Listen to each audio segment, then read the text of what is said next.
Welcome to the Quality Meat Scotland podcast. Industry updates and best practice to promote, support, develop and protect the Scottish red meat sector. Hello and thanks very much for choosing to listen to this. I'm Mark Stephen.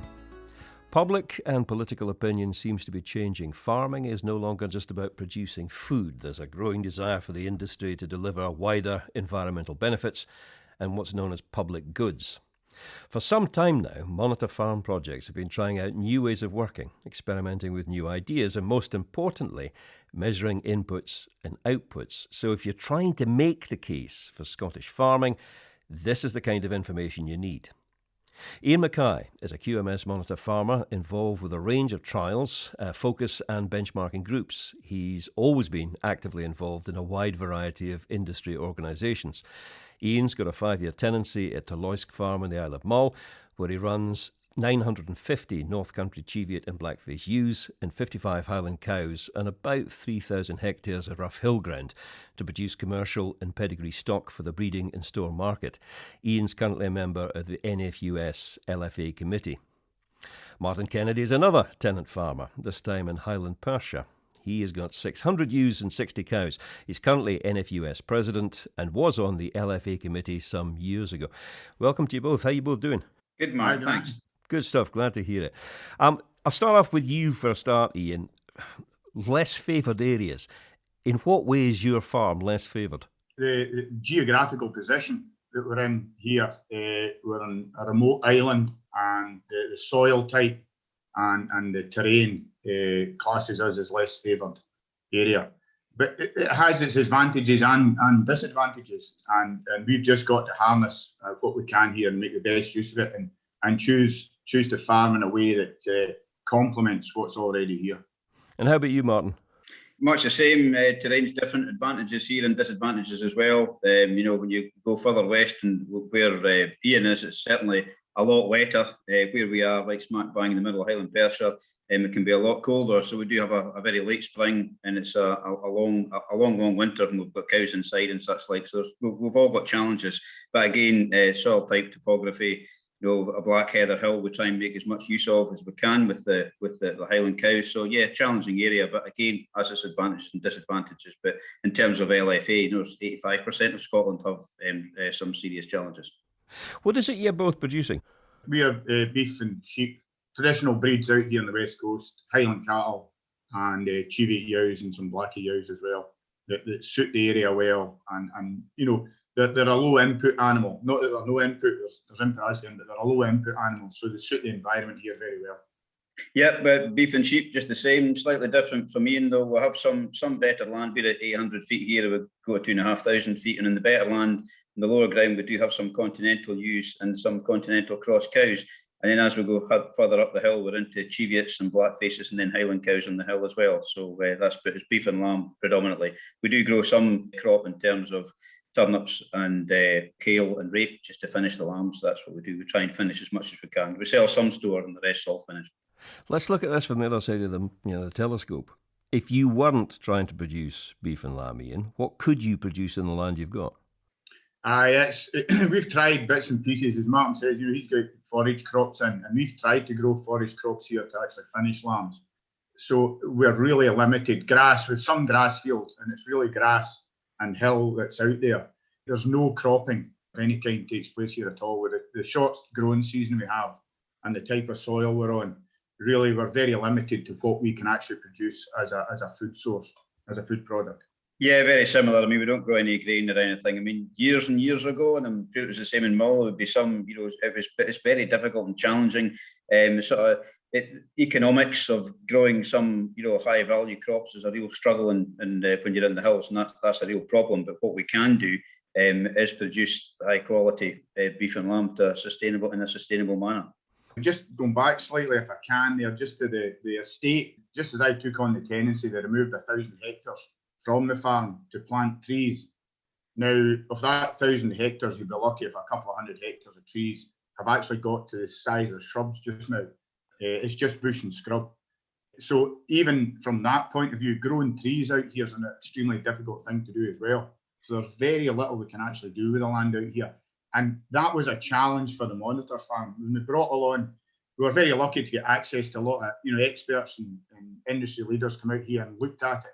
And most of this stuff had been done in more lowland type places and upland. When they come out to the hill to try and transfer that onto a purely hill situation was quite challenging. But we did make a use of modern technologies and how we transferred that up there, not to the same extent as a fully recorded flock, although we have a small number of ewes fully recorded. There were advantages from that technology, and we've managed to use that going forward to get, efficiencies in the flock as well and in the cattle. There's a hell of a lot of hill farms, Martin, have actually been turned into trees. Yeah, it is. I mean, and policy's got something to do with that, and politics probably as well. But and it is a concern because, I mean, when it comes to our ability to produce food, we need to remember that's vitally important. But we can do that in a sort of a balanced manner. And I think there's the right tree in the right place. I think that's not a difficult thing to address, and I think we should embrace that. But when it comes to taking out whole farms, that does bring challenges. And there's Iain just highlighted that it's not always the answer because sometimes they won't grow. So these are obviously not the right trees and in the right place. Whereas, to be honest, in Iain's situation, if you were to still have a hill flock here and managing that landscape with cows and proper grazing management, you can still deliver for biodiversity and produce a good quality product at the same time. Going back to that question, though, Iain, what difference did being a monitor farm make to your business? It expanded your mind. Basically, I was brought up in a hill farm, very traditional, and you can get into just a mindset of this is how it is. And it was great to have that interaction. We were getting over 40 people up to the meetings, and it was quite a relaxed atmosphere. It was on the farm. You weren't in some building somewhere or these kind of staid kind of environments that you end up going to meetings in. And some of the experts that come out here were actually quite challenged. They were questioned quite hard by traditional farming methods. And there's nothing wrong with that traditional farming method. It's about getting the mix between what we can use with the modern technology, the knowledge we have today, and some of those old traditional methods. It was about creating that mix. So having the farmer to farmer interaction was really important. It was the experience of the traditional farmer, plus the modern technologies, plus the experts there. It really expanded your mind and it opened your mind up to just what we can actually achieve out here. We sometimes think we're doing all we can, we're working really hard, and we do work really hard. But it's about not just working hard, but working smart as well. Previous podcast, somebody said, if you can measure it, you can manage it. To actually look at what you're doing in terms of inputs and outputs can be really useful, Martin. Yeah, absolutely. I mean, massively, because it can make a big difference to the bottom line and the ability for us to stay viable as farmers and crofters. And I think that we've got to remember it is still a business, and we're producing a lot of high quality products when it comes to beef and sheep and delivering for the environment as well. But the bottom line is it has to be done in a profitable manner, or we can't do that. So looking at all these options and bringing experts on farm to help and looking at technology.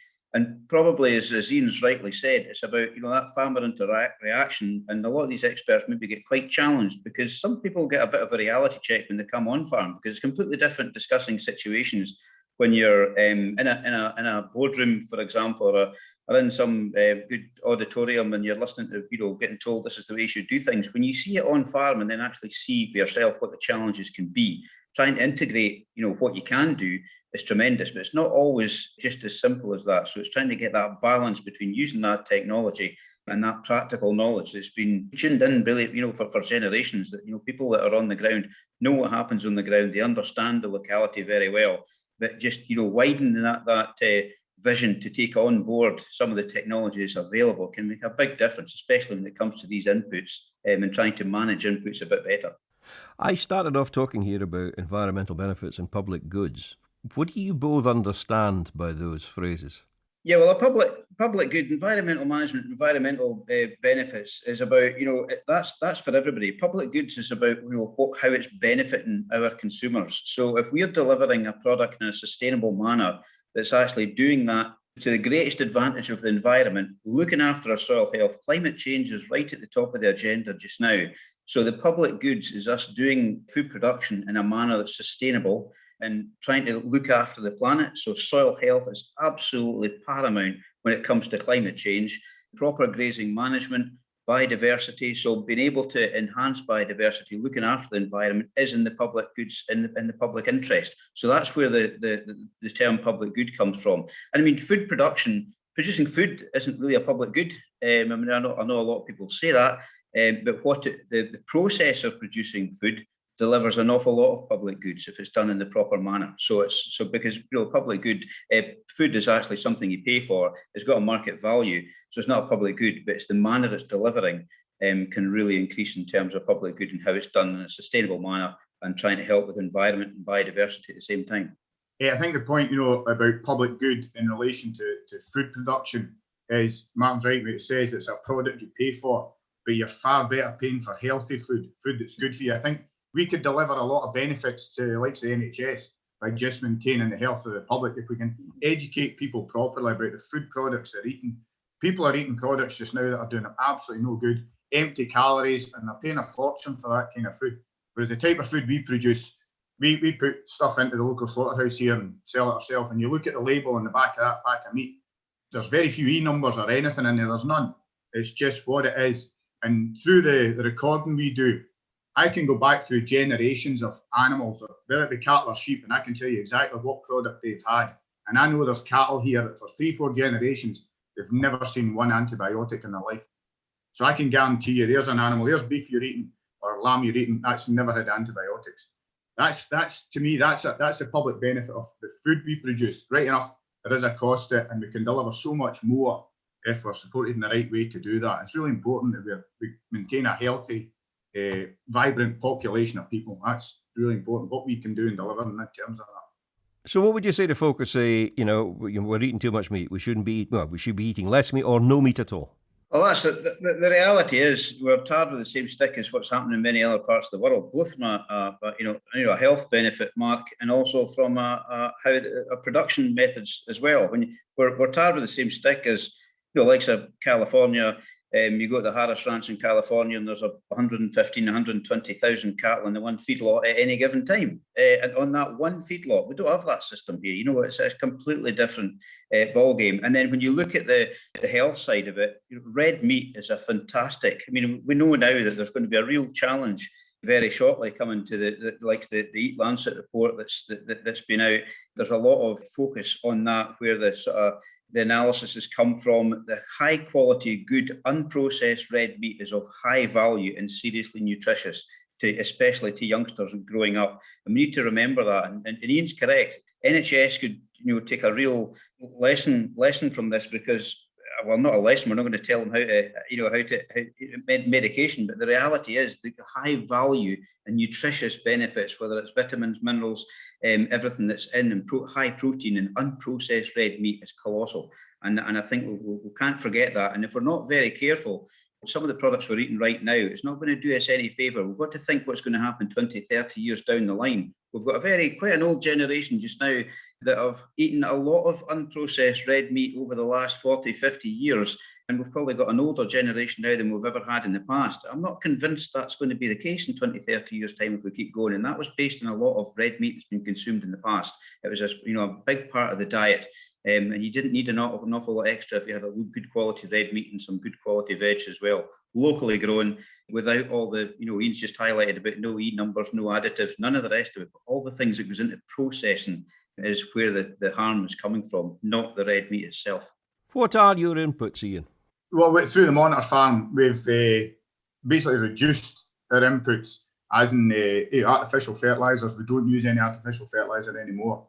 We want to try and get the natural life, the microbial life that's in the soil, back doing that work for us instead of actually adding to it. Now, that'll take quite a while for all those bugs and everything in the soil to start to switch on again and actually make it work. But we are seeing the benefits of that.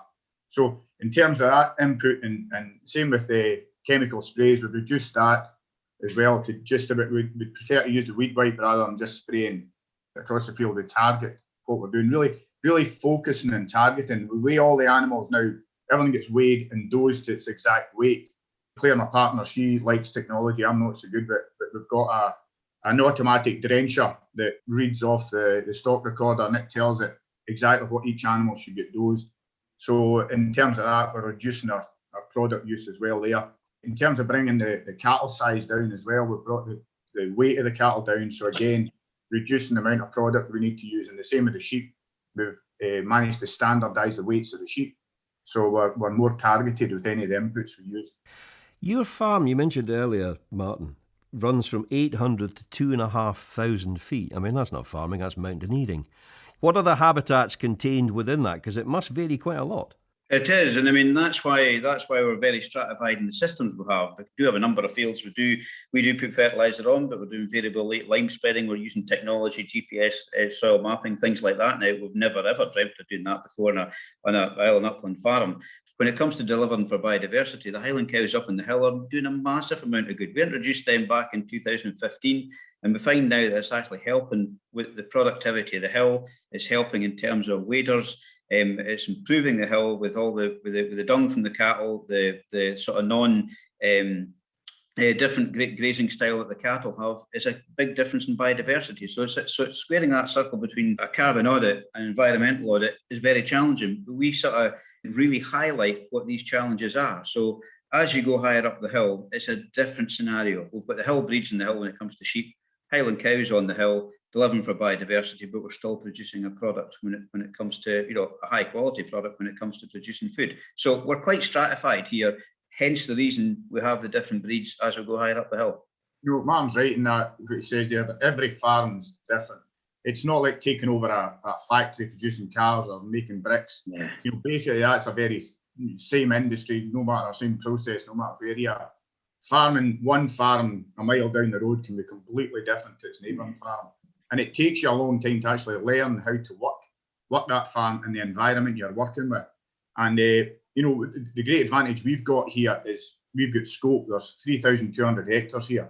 We're talking hectares to the sheep here, not sheep to the hectares. So we've got that advantage for the winter time that we use deferred grazing and put animals out onto bits of hill that we don't use too much in the summer. And we can utilise the cattle are crucially important out here for the biodiversity, but also for the sheep as well. They keep the kind of roughage down and they allow other plants to come through in the spring as well because they've taken all that winter roughage down.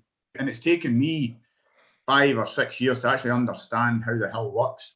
These ewes are hefted to the hills. That's taken years and generations to get that to work. And we're living off the advantage of that now because if we want to try and put sheep back onto bits of hill, it's going to take a huge amount of work. And as it's going back to forestry, there's huge tracts of Scotland out there and hill land out there that's totally unmanageable. And if we could use forestry sympathetically, we can make these areas manageable. They can deliver in all sorts of ways. If you use public money at all to do anything, to me, it must deliver as many benefits as possible back to the public purse. We look at things in isolation. We look at forestry in isolation. We look at environment in isolation, farming. Everything has to work together and has to deliver as many benefits as possible back to that public purse. This is my taxpayers' money as well that's doing this. And I want to see the advantages spread right across all those industries. Biodiversity is one of those phrases that means different things to different people. I've spoken to umpteen farmers on Mull who have a completely different view of, say, sea eagles to conservationists. Now, I love seeing sea eagles, absolutely fabulous, but, there are management issues with things like that, and it's if you're going to expect environmental benefits from farmers and public goods, surely it should be a two-way street. I used to fill in my seagull report thing, and I just said, seen on a daily basis. You were supposed to name the day you'd seen them. I see them every day, and in numbers. And I truly believe that everyone's got to live in balance. But, they're there, and we've got to work with them. They're not going to go away. And I actually like seeing them myself. Not when they're following my wee dog in the hill, thinking about, is that my next snack for the afternoon? But we've tried to work with it, and instead of just looking for a seagull payment that actually doesn't deliver me many benefits, because the problem with a hill flock is you need your replacement yow lambs, and if we get a real hard doing from the seagull and it reduces the selection of those yow lambs, then the genetic improvement on the hill stops, and we actually start going back away because we don't have the numbers to select from. And that's the point about just getting money. It's actually got to be more dynamic than just receiving a payment, because a compensation payment, because those eagles are there. So we looked at more of a management structure, and we got assistants to put up a polytunnel, and we're now lambing yows in the polytunnel. The lambs are going out to a field, we monitor, make sure they're strong enough, and then out to the hill. And we've actually seen our lambing percentage improve from that. One example I would give is we tried being quite smart. We tried lambing a fortnight earlier than our neighbour, and I'll never do that again because we got an absolute hammering from the Sea Eagle. Our gimmers, which is the first lambing yows, they come in below 40% of them had lambs. The rest didn't have lambs. So we said there's something wrong here.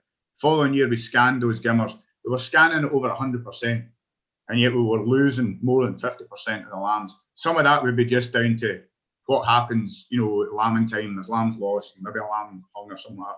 But a lot of that, the majority of that was really down to the Sea Eagle, because we brought those in, lambed them in, and we put 95% of them back to the hill with lambs. And we still got over 90% off the hill once they were that bit stronger. So it's about that relationship, building a relationship where you can work with each other to see how do we make this work. It's going to be there. The public likes seeing it. There's no doubt it draws a lot of people to Mull as well. But it's we can't just receive just a payment. It has to be a management structure in there as well.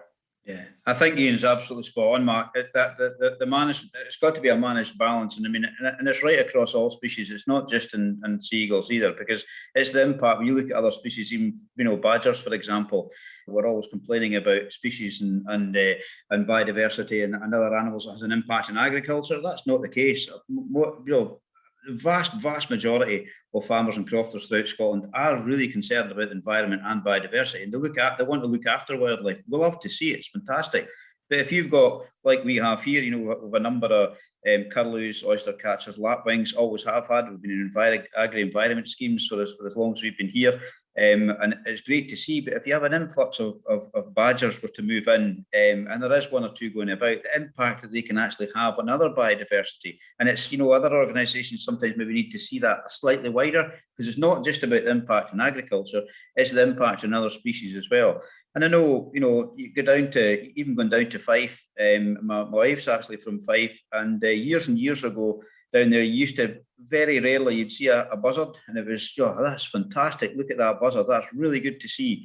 Now, my father-in-law will often say, there could be 10 or 15 following the plough eating worms. And you think, well, is that really what buzzards should be doing? And you think, well, that's, there's just too many, and it's the impact that can have on other species, that the balance is kind of gone too far. And if you overprotect one species, is going to have an impact, not just in agriculture, but it's going to have an impact on other species as well. So I think that managed balance that Ian's talking about is spot on. I think that's the sort of thing we're trying to achieve. I mean, you look at other species like beavers as well. I mean, there's a huge issues with beavers just now. They've got conservation advantages as well, but when you see some of the damage they can do, it's remarkable.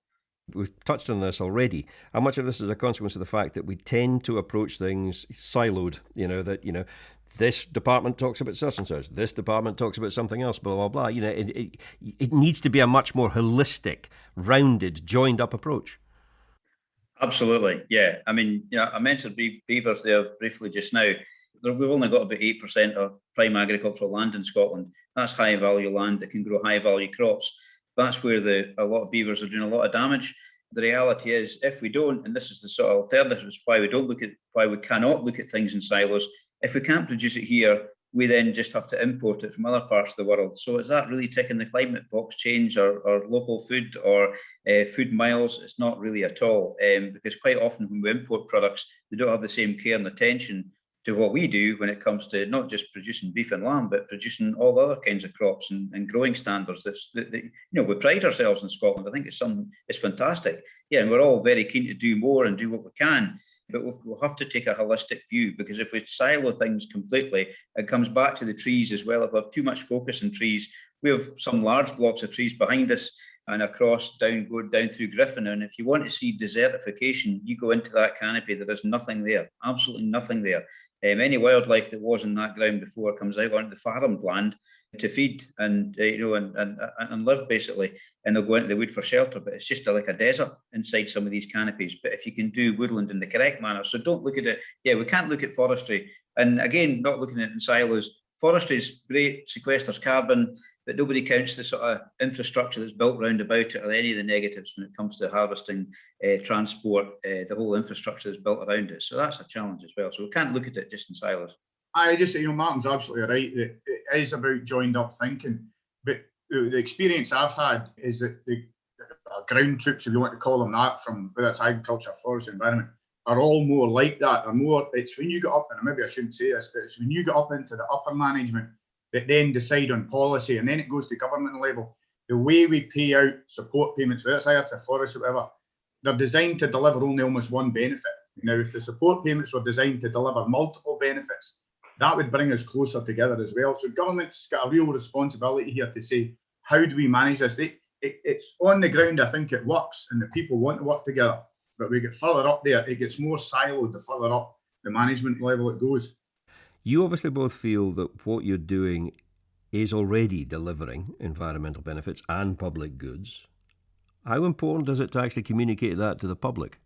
Absolutely vital, because I think the public probably don't know. We talk about it all the time, but I don't think our consumers maybe are all on side. Although in saying that, when you look at what's happened through this dreadful pandemic we've probably never had as much consumer support as what we've had over the last 18 months, which has been tremendous. And, really appreciate that from the consumer's point of view. But we need to shout a little bit louder and explain what we're actually doing, why we're doing it in the manner we are doing it, because it is, got that public goods interest in mind, not just from the high quality of food production, but trying to address climate change, trying to address the biodiversity challenges we have in front. So communication with the consumer, we need to up that considerably, because there is a lack of understanding there. We're all keen to try and get this back into education again. It's ironic that we've got the three things, or certainly the two things at the top of the agenda: climate change and biodiversity and the environment, right at the top of the agenda. Agriculture in Scotland is the key between these two. So we're not maybe teaching enough of that even in our schools right now. And I think we need to maybe try and push that a little bit more to highlight what's happening in agriculture and how we can even improve on what we're doing at the minute. And show the general public that we are trying our best, and will, keep moving forward to try and address efficiencies and environmental enhancement, and we'll keep doing that. As farmers, we're not the best at putting it out there.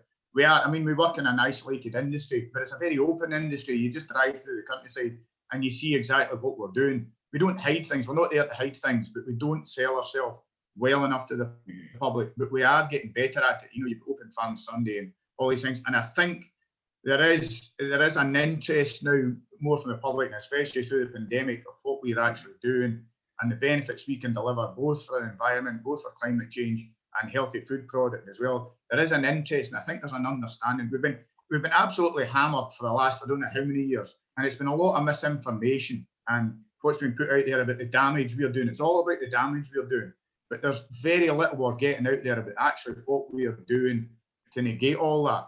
And we're doing a huge amount just now, and there's always more we can do, and we're always learning how to do it better. But we're not selling that side of it well enough or strong enough. But I believe there is more of an interest in it now. I actually picked up a book review yesterday, and it was a book concerning a farm down south of the border. But there was a phrase contained within it, and I read it and I thought, sheep wrecked. Not shipwrecked, but sheep-wrecked. He was talking about the landscape, and I thought that's one of those really clever phrases. It's probably got a nasty tendency to stick in people's minds, and it will be used time after time after time. How do you get the message across that rather this being a case of the land being sheep-wrecked, you are actually part of the solution? Hill farming in Scotland is part of the solution. How do you do that, Martin? Well, I think that comes back to that education point we're talking about already. And it's not just about educating in schools, it's educating the people that are making policy. It's educating our councillors, our teachers, our decision makers when it comes to government as well.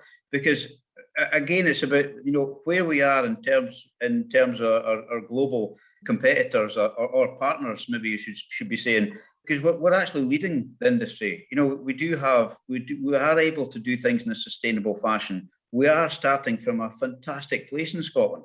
Iain's just talked about antibiotics. He's hardly using any antibiotics. We're using far, far less chemicals and pesticides than what we used to do. We're now targeting inputs. We're doing so much, for the environment now, and yet, but we're not getting that recognition. So education has to play a key role in this. And we're, from NFUS Scotland and other organisations' point of view, we're trying to lobby that message and get that across so that we can get that into the general public and make them aware that what we're doing here in Scotland is the right way forward. And in terms of doing it sustainably with the public good interest at heart, we're in a fantastic position. So that education part of it has to be paramount. We need to try and get that message across better, and that has to start in the schools. My view is, because our young kids and our next generation, they're like, information sinks. They will take it in at that age. But right now, as Iain said, the things that's coming against us all the time, that sort of, the damage that farming's doing, but never anybody talks about the benefits that we're doing, particularly from a Scottish perspective. Unfortunately, we're tarred with the same stick as what's happening in other parts of the world. Yeah, you're right there, Mark, with words like that. What was it, shipwrecked? That's dangerous. They do catch on. But some of that actually relates back to policy that was made in isolation from farmers. We've had governments that have made policy before, and they've made that in isolation, and then they're unwilling to change. Once they see that's wrong, it can take decades before they'll even change it. And I think what was really good that we saw recently there was the farmer-led groups feeding into government. Now, that's important, that when we develop policy, we actually go out onto the farm and hear and listen to farmers. They're the ones that are best placed. There's targets that government's got to make, but industry is the one that's best placed to say this is how we can do that and develop that policy properly and ensure that the policy is flexible, that if it's not working, we can then turn around and change it. I could mention several policies that are in place just now that have been needing change for the last 6 years, and you're banging your head against a brick wall, and that's doing damage. As a farmer, I know that policy is doing damage, and I voice it, but it doesn't seem to change. There's an unwillingness to move quickly within government, and maybe I'm being harsh here, but I feel quite frustrated about that they don't communicate well enough with the industry. And we need to take advantage of those farmer-led groups and listen to them and develop policy based on that. Yeah, I don't think Iain's been harsh at all there. I think he's absolutely spot on. When you look at what Iain just mentioned a wee while ago about every farm is different, but that farm knows what he's got on the land and he knows how he can improve on an individual basis. So taking that recommendations forward is absolutely vital, because a top-down approach from policy makers that don't understand what's actually happening on the ground is extremely challenging, because not only will you end up having resistance because farmers on the ground know that won't work, but you won't get the outcomes either. Whereas if you do it from that sort of bottom-up approach where everybody can deliver, then you've got that whole industry behind it saying, well, this is what we can do, this is what we can deliver. And again, it comes back to policy. When you look at even the agri-environment schemes that's there just now, it's a very competitive element. And if you don't get to a certain number of points, you can't actually get in. But surely if you can deliver on 1, 2 or 3 different points, you should be commended for that and allowed to be taken part in it. Then you can have every business involved in it. But you've got a whole industry that's involved in some sort of agri-environment that's trying to improve. So it's, I don't think Iain's been harsh at all when he says that it needs to be, more decision and understanding from government back down to farmers. Understanding from government, joined up thinking, doing it from bottom up. None of this has happened really in the past. Why is it going to change in the future? Well, I think right now is we've never been in a position where all the industry's on side, and this was something we've had the farmer-led groups that's been set up. It's been running now for quite some time. All reported before the 24th of March. We're all on the same page, and I don't know if that's ever happened before. I think we're in a unique position. We're also in a unique position that we'll have so many challenges that we'll have to address. Why would you not go down the line of taking recommendations from those that are on the ground that know what they can do? And yeah, from a Scottish Government point of view, would that not be fantastic? Saying, for example, COP26, just round the corner, it's getting here very close. If I was in a governmental position right now, I'd be saying this is fantastic. We're going to address these targets we have in front of us, and we've got the whole industry behind us. Every single sector, like-minded, going to drive this forward. I think the alternative would be, it's a big challenge trying to meet targets if you don't have the key industry involved that can actually deliver on the outcomes. So I think that would be, from my perspective, I think we're in a unique position right now. It's great to see, and what's on that is it's how serious and how willing the industry is to tackle climate change. We've been criticised for not taking it seriously. That's a demonstration. All those industry-led groups that got together right across the whole industry are all really serious and determined to tackle this. And we need that now. We're waiting for government to come on board with us, really, and say, and capture that enthusiasm that's there to do that willingness and energy that's within the industry to adapt and change to whatever we have to do in order to meet those targets. We're here to help and be part of the solution, but we need some sort of willingness from government to come on board with us and say, right, let's get on this together and we can make a huge difference. Iain Mackay and Martin Kennedy, thank you both very much. It's been a pleasure speaking to you. Thanks. Thank you. Thank you. Thank you both. We'll be back with another edition next week. Until then, I'm Mark Stephen, and I hope you have found this useful.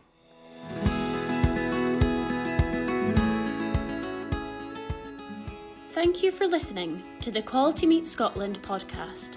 For news and to listen back to previous episodes of the podcast, visit qmscotland.co.uk. For Scotch beef, Scotch lamb and specially selected pork recipe videos and inspiration, visit www.scotchkitchen.com or follow Scotch Kitchen on Facebook, Instagram or Twitter.